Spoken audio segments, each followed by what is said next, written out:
what I've seen out on them streets, I won't like anybody else to go through that.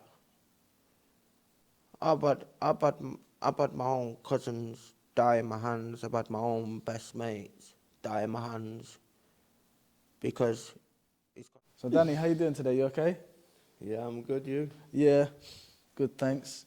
Tell me a bit about your childhood. Whereabouts did you grow up? I grew up in East Yorkshire, right, just right by the Humber Bridge. Yeah. And how would you Yeah. describe your childhood? How would you describe your childhood? Describe my childhood.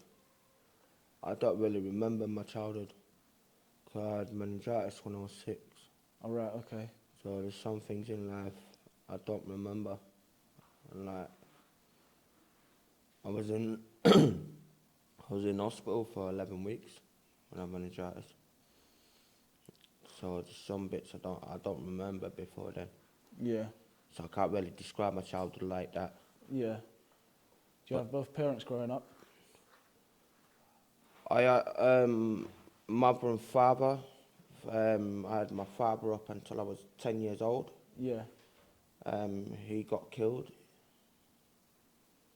and I've only just found out recently it was my mum that ordered of his killing, and that's another reason why I'm on the streets. yeah, I don't talk to my mum. yeah, I've got my stepmom, I've got my stepdad, but it's not the same without having your real mother and father there. yeah, You know what I mean? yeah. Did you ever find out why your mum did what she did?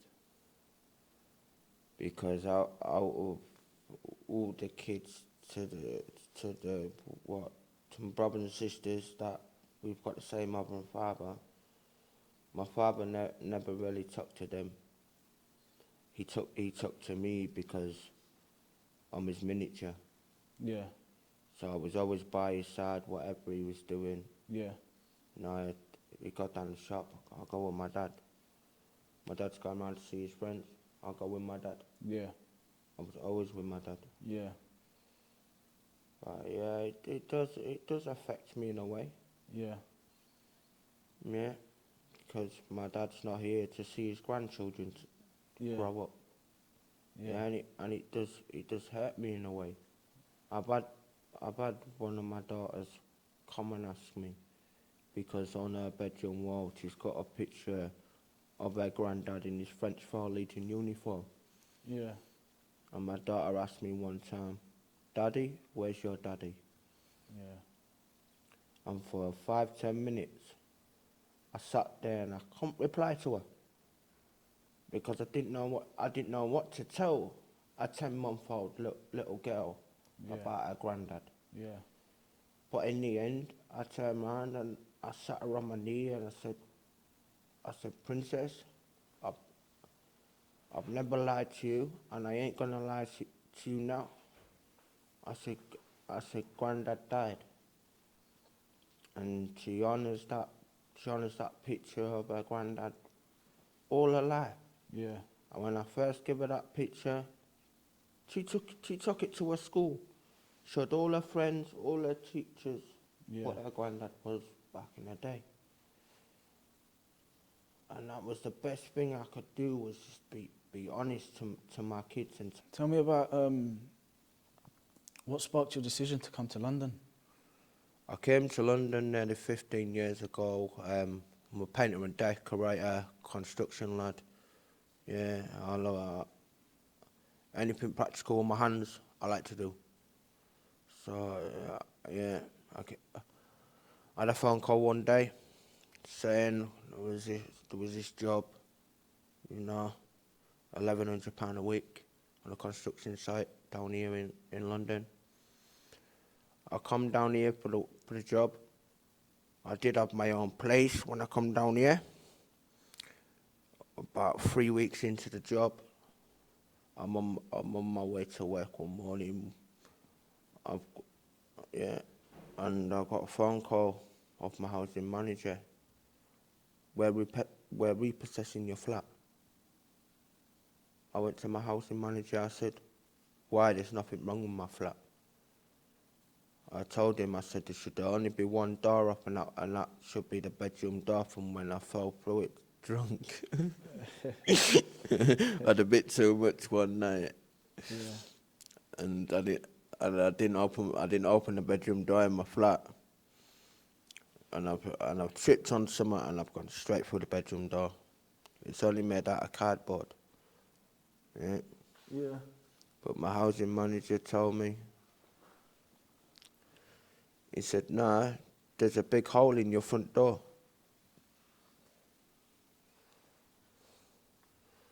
And I turned around to him and I said, what do you mean there's a hole in my front door? The only hole in my front door should be my letterbox. Yeah. Yeah. My housing manager went, no, Danny.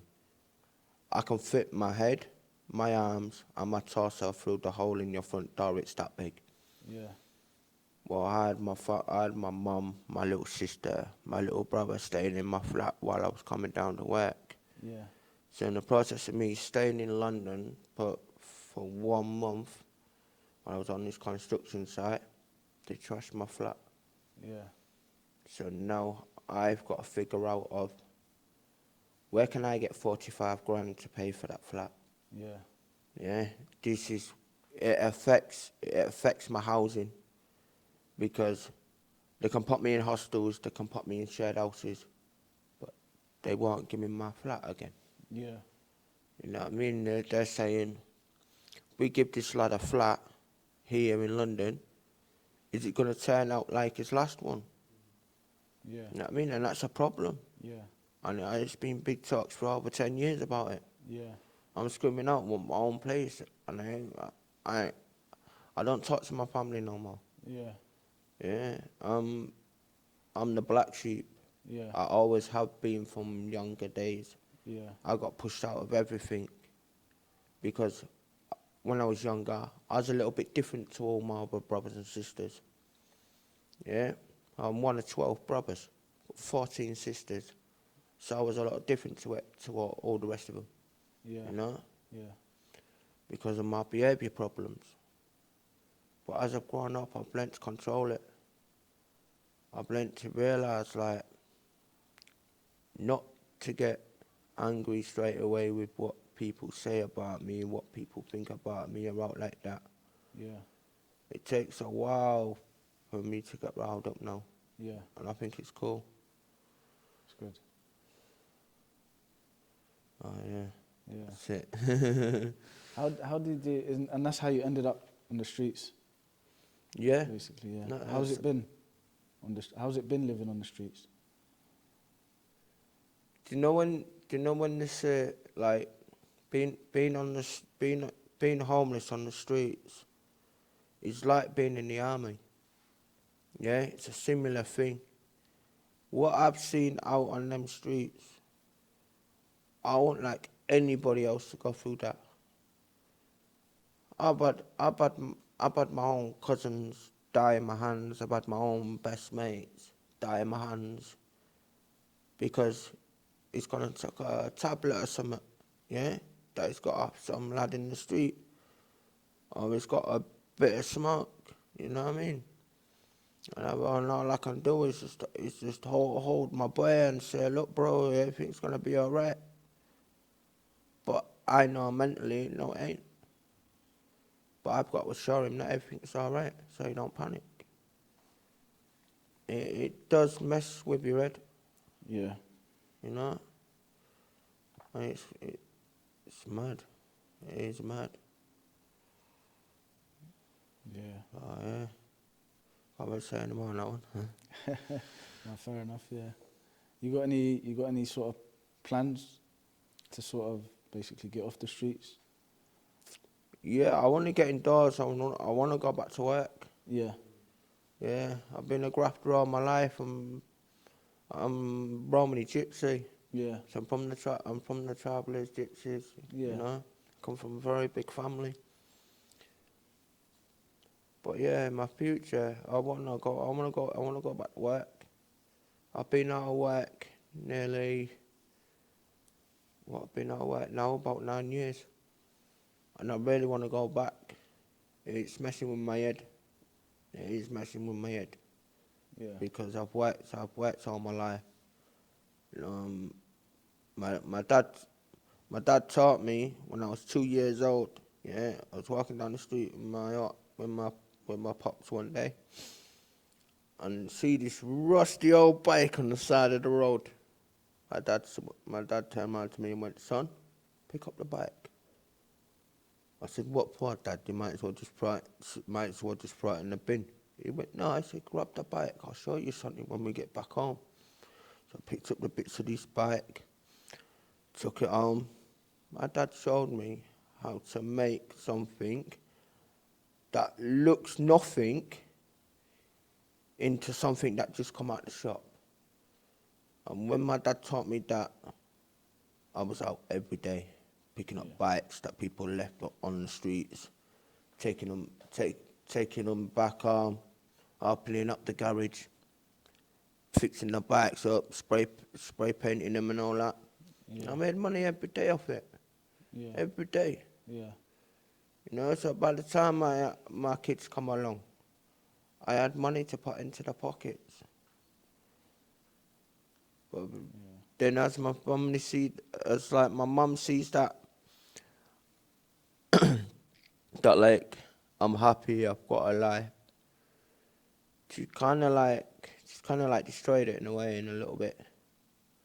Yeah, because it's like every time I went and got a girlfriend, my mum or my sister's got a problem with her. Yeah. Yeah, apparently, you know what I mean. But yeah, I just live life each day by day, you know. And I always listen to this saying, yeah, good things happen to them who wait. Yeah. Yeah, and I got taught that off my granddad when I was 4 years old, and that saying will always stick with me for the rest of my life. Yeah. You know what I mean? But yeah, Thank you for your time, Danny. you too.